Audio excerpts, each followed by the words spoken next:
Hi guys, welcome to my channel. So before we get started, make sure to hit that like button, also subscribe to my channel. In this video, we will talk about renting vs buying a home, how to decide. So make sure to watch the full video. Buying a home can be a great way to build long-term wealth, but the idea that renting is a waste of money is a myth. In fact, sometimes it can be the better choice. There's no clear right or wrong answer about whether you should buy or rent. The best fit depends on your finances, lifestyle, and several other factors. What are the pros and cons of buying vs renting? The pros and cons of renting are often the inverse of those for buying. On the plus side, a landlord takes care of repairs, and you have the flexibility to move more easily. However, you have to abide by the landlord's prices and rules, and you don't get the financial benefits of building equity or deducting taxes. Here are the pros and cons of buying a house instead of continuing to rent. Pros of buying. Build equity. As you pay down your mortgage and the home value increases, you'll gain equity in the house. You can borrow against the equity to finance other big goals. You could also sell the house later, then keep the money or use the profit for a down payment on your next home. Tax benefits. As a homeowner, you're eligible for tax deductions on paid interest, property taxes, and home improvements when you file taxes each year. Customize your home. Your landlord won't always approve changes when you rent, but you have the power to update the home when you're the owner. Just make sure any big changes are approved by your homeowners association if necessary. Cons of buying. Monthly payments could change. We've seen this with fires on the West Coast and hurricanes. Homeowners insurance can change immediately, says Robert Heck, Vice President of Mortgage at Morty. Property taxes can change depending on the market and a lot of other factors that are out of your control. While your principal and interest payments should stay the same, other costs will probably rise. Maintenance. Your landlord takes care of home repairs when you rent. Once you buy a home, you're responsible for the time and money that go into maintenance. Less flexibility. It's harder to pick up and move when you own a home than when you rent. You have to list and sell the home, hire a realtor, and pay closing costs if you buy a new place. Home value could decrease. There are situations in which we do see a downturn or a softening of home prices, says Heck. By the time you move, there's no guarantee that your home value would increase as much as you expect, which could affect your finances later.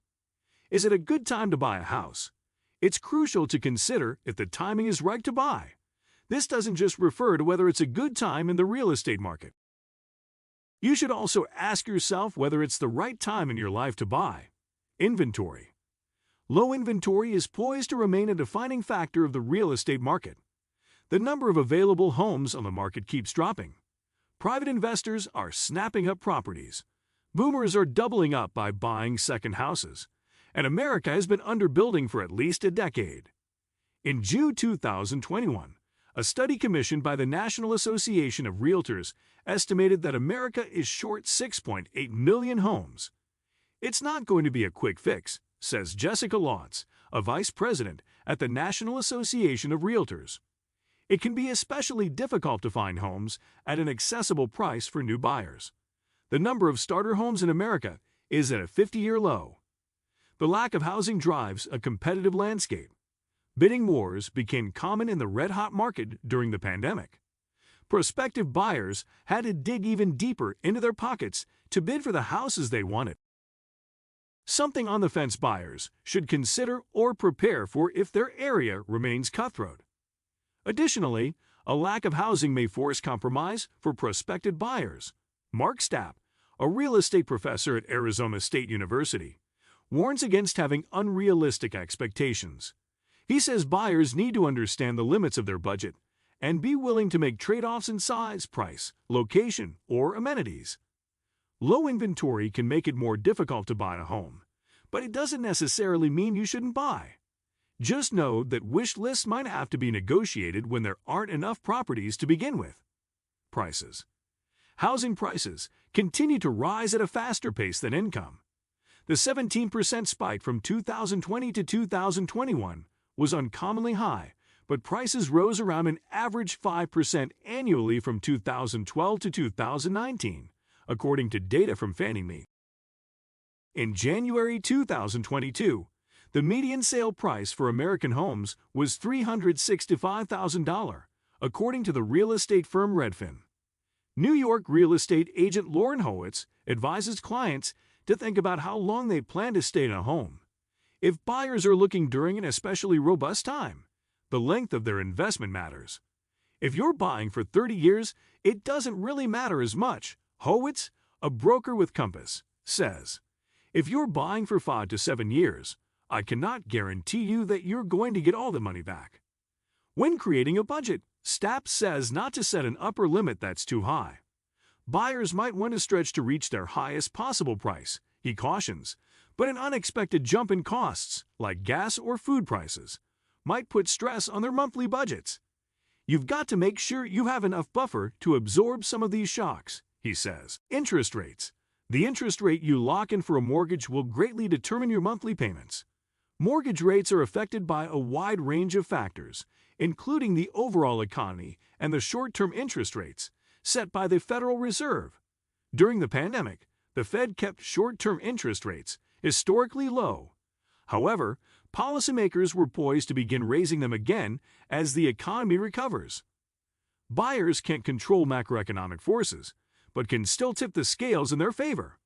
It feels trite to say shop around, but most people don't do it, says Benjamin Keys, professor of real estate at the University of Pennsylvania.